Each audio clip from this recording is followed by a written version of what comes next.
For women, we are the future. Yes, I'm also considering having daughters, and as if in a dream, he entered her life. She was 40 and recovering from a charming divorce. At 25, he promised her everything.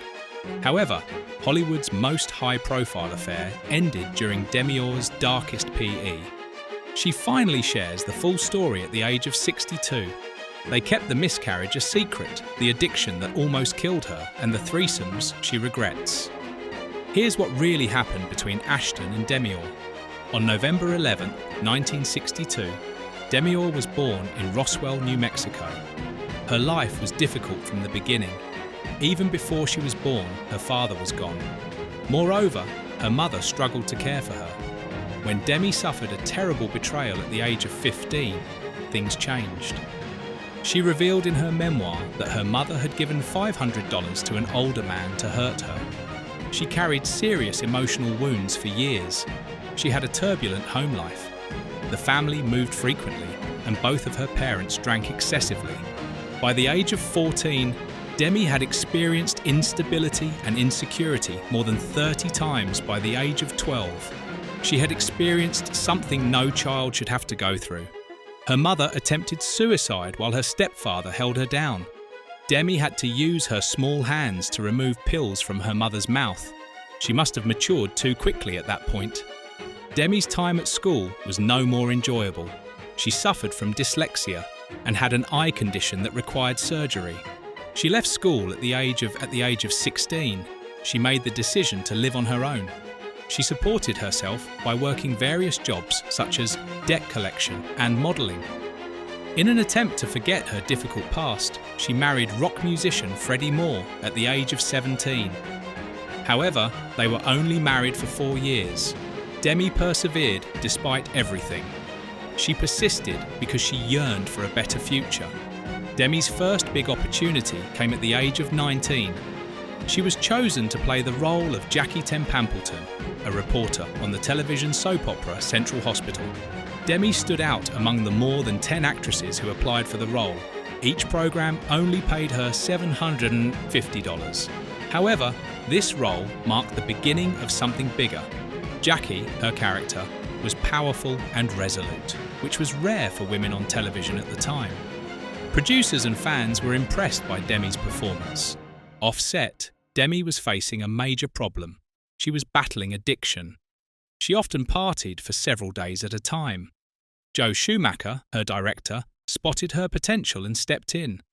He arranged for someone to be with her constantly during the filming of St. Elmo's Fire, her next major production.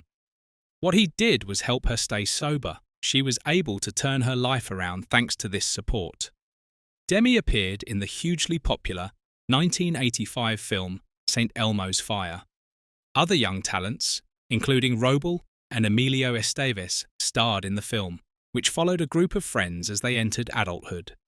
The role of Demi, as well as that of Jules, a party girl with her own issues, mirrored some of the struggles she had in real life. Yet she still managed to get the role. It wasn't easy. Joe Schumacher threatened to fire her if she didn't get sober. Demi decided to fight her addiction and succeeded. To ensure she stayed on track during filming, the studio even paid for someone to accompany her.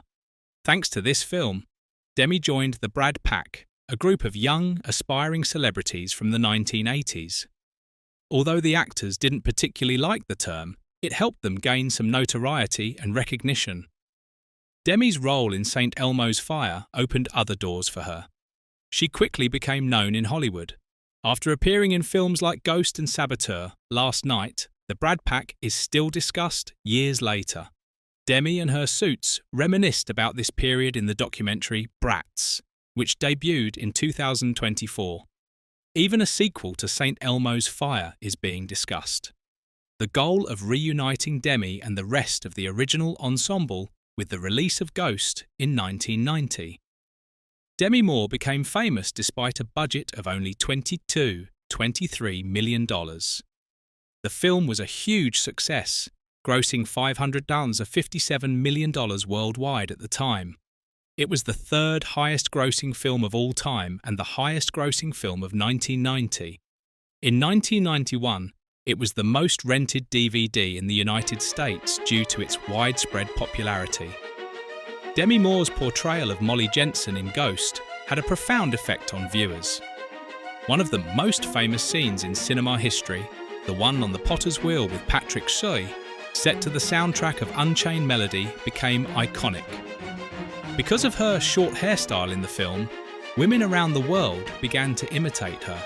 Moour also had a personal connection to the film's success. Her husband, Bruce Willis's film Die Hard 2, also enjoyed great box office success. At the same time, Ghost was at the top of the charts. Their films were even the two highest-grossing films at the box office. At one point, it took another 34 years for another married couple in Hollywood to experience the same thing, thanks to the success of Ghost. Moour was nominated for a Golden Globe and won a Saturn Award for Best Actress, which is a testament to the high appreciation of her work by fans and critics. It was more than a love story. It combined comedy, romance, and mystical aspects in a way that Hollywood could not. Moour continued to play important roles after Ghost. She starred in A Few Good Men in 1992, alongside Tom Cruise and Jack Nicholson. The film grossed over $243 million worldwide. Moour further demonstrated her ability to compete in a serious, male-dominated film by portraying Lieutenant Commander Johan Galloway. Moour starred in the 1993 hit film The Indented Proposal, which grossed nearly $267 million on a budget of $38 million. The film posed a thought-provoking question. Would a married woman spend $1 million to have sex with a man? Unknown, Moore's portrayal of Diana Murphy sparked heated discussions about relationships and morality. However, the role also drew criticism from feminists. According to the film treated women as objects. Moour later stated that one of the most difficult periods of her career was the criticism she received during this time. She continued to take on daring roles, seeing them as a way to subvert social norms regarding women.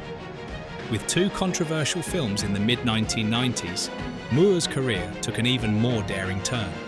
She played a stripper in the 1996 film Striptease. Moore's nude sequences and the film's daring subject matter attracted considerable attention at the time.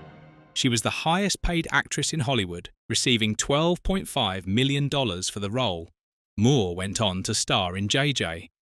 In 1997, she was the first female character in the film to train to become a vigilante. She performed many of her own stunts and shaved her head in front of the camera. She also put a lot of effort into her training, which helped her gain muscle mass and reduce her body fat to just 10%. Moour showed opposing aspects in her two roles.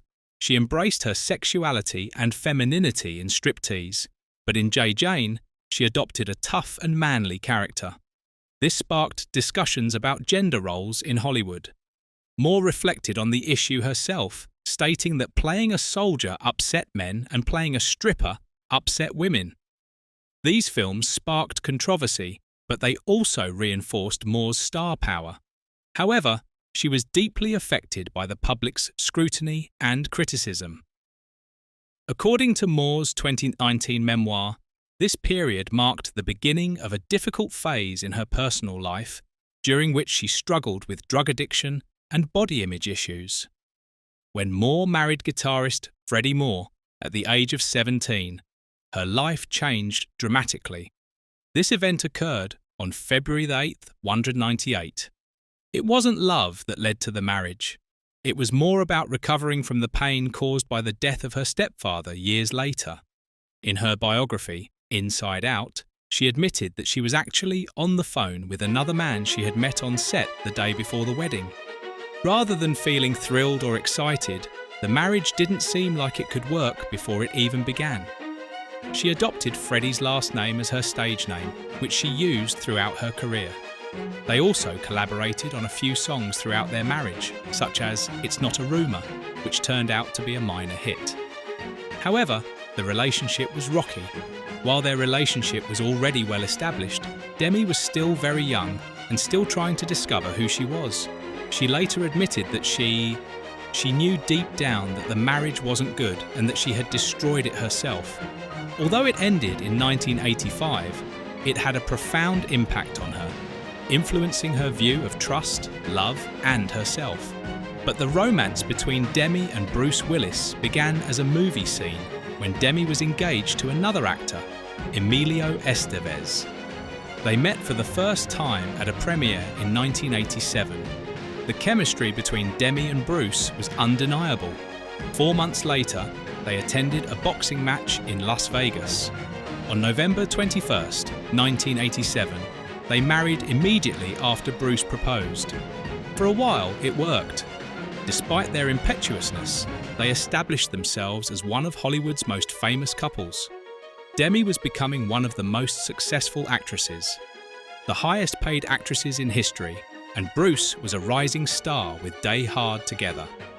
They had 3 daughters. Tallulah was born in 1994, Scout in 1991, and Rumor in 1988. However, they had differing opinions on family and were often separated by their occupations. While Demi was breaking records, earning $12.5 million from stripping and showed no signs of slowing down, Bruce wanted her to spend more time at home. They managed to stay close for a long time. Despite the difficulties, they even starred together in the film Mortal Thoughts.